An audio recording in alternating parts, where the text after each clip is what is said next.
शेगावीचा राणा निघाला पंढरीच्या वारीला, एक अभूतपूर्व भक्ती सोहळा. महाराष्ट्राच्या अंतरंगात शतकानुशतके रुजलेला एक अनमोल ठेवा म्हणजे पंढरपूरची वारी.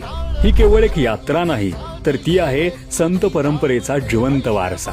भागवत धर्माच्या पताका खांद्यावर घेऊन चालणाऱ्या वारकऱ्यांची अथांग भक्ती आणि महाराष्ट्राच्या संस्कृतीचा अविस्मरणीय सोहळा. संत श्रेष्ठ गजानन महाराजांची पालखी दरवर्षी शेगाव ते पंढरपूर हा भक्तिमय प्रवास करते.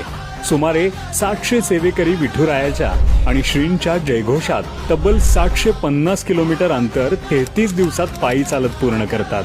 ही वारकरी संप्रदायाची एकता आणि भक्तीचे प्रतीक आहे. आणि श्री गणगण गणात बोते या श्रींच्या नामस्मरणाच्या अखंड जपामध्ये वारकरी तल्लीन झालेले असतात. 7 जिल्ह्यातून आणि अनेक गावे तीर्थक्षेत्रांवरून मार्गक्रमण करताना गावातील ग्रामस्थ वारकऱ्यांसाठी निवारा आणि भोजनाची आतुरतेने वाट पाहत असतात. यावर्षी 2 जून 2025 रोजी श्रींच्या मंदिरातून श्रींच्या पालखी सोहळ्याचे 56वे प्रस्थान होईल.